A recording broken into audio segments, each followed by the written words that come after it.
from Wish TV and the All Indiana Podcast Network. This is the News 8 Daily 8 Podcast with Wish TV's Kylie Conway. A Wish TV News 8 update. Good morning. I'm Lena Pringle, filling in for Kylie Conway. This is your News 8 Daily 8 for Wednesday, February 22nd. Have the rain gear for the morning commute as showers and storms start your Wednesday. The showers will be on and off throughout the day as we reach near record temps. Your temps will top out in the upper 60s. Be careful as you get out today. There will also be high wind gusts.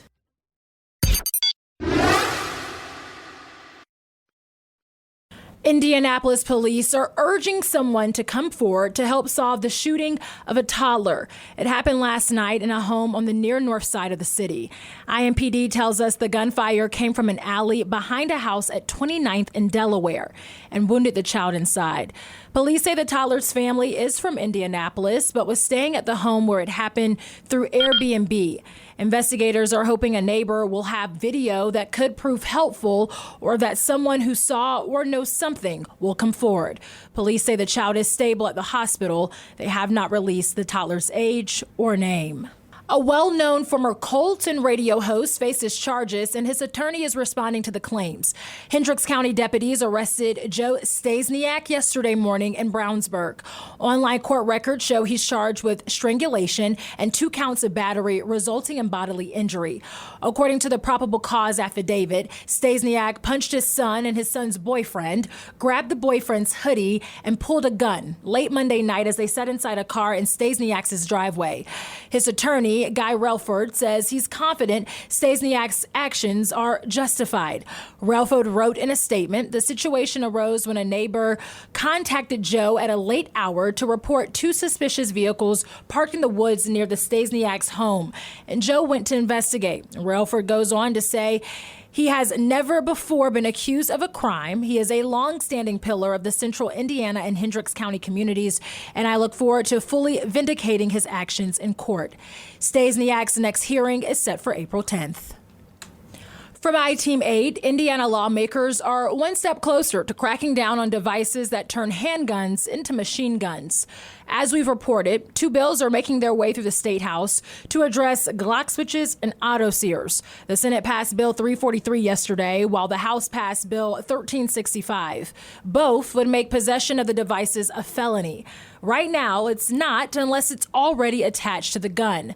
The main difference between the 2 bills is the House one focuses solely on these devices, while the Senate bill addresses other issues like organized theft from businesses. IMPD says action needs to be taken to get these dangerous tools off the streets. It's unclear which bill, if any, will make it to Governor Holcomb's desk. Happening today, a court date for an accused mass shooter in Colorado.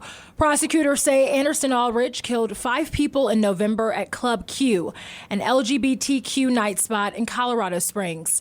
Aldridge faces 317 counts, including hate crime charges. During today's hearing, prosecutors must lay out enough evidence to support the hate crime claims. The charges require proof of a motive. And new on Daybreak, the leader of the Georgia grand jury that investigated former President Donald Trump is peeling back some of the secrecy surrounding the process. Emily Kors served as the foreperson for the panel in Atlanta. She says she first realized that the grand jury's work was, her words, a big freaking deal when the members were ushered into vans with heavily tinted windows and driven to their cars under police escort. In interviews, she has avoided sharing specifics about who the panel feels should face charges, but hence the number is more than 1 dozen. As we've reported, the panel is recommending perjury charges for some witnesses. Spring break travel demand is picking up, driving up airfare and hotel rates. Travel app Hopper said in a report last week, domestic airfare is averaging $264 a round trip. That's for March and April, which is up 20% from a year ago. 60% are expected to spend $500 or more on their spring break escape this year, while 33% anticipate spending over $1,000. Travelers can save hundreds of dollars if they avoid popular travel days like holidays and Sunday return flights.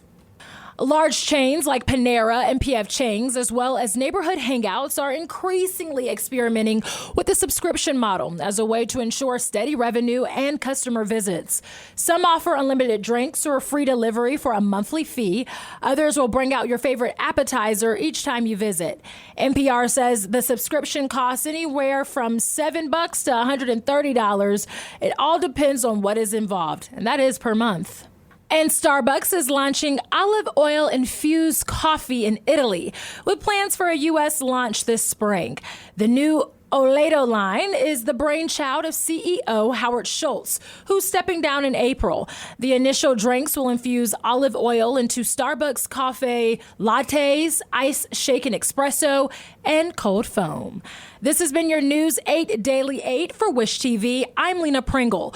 Online at wishtv.com and follow us on Facebook when you search Wish TV. This is the News 8 Daily 8 podcast with Wish TV's Kylie Conway. A Wish TV News 8 update on demand for even more on demand and on the go. Connect with Wish TV on Facebook at wishtv.com and on the free Wish TV mobile app. Thank you for listening, and be sure to like, subscribe, and follow this podcast for updates every weekday morning on the All Indiana Podcast Network and wherever you get your podcast.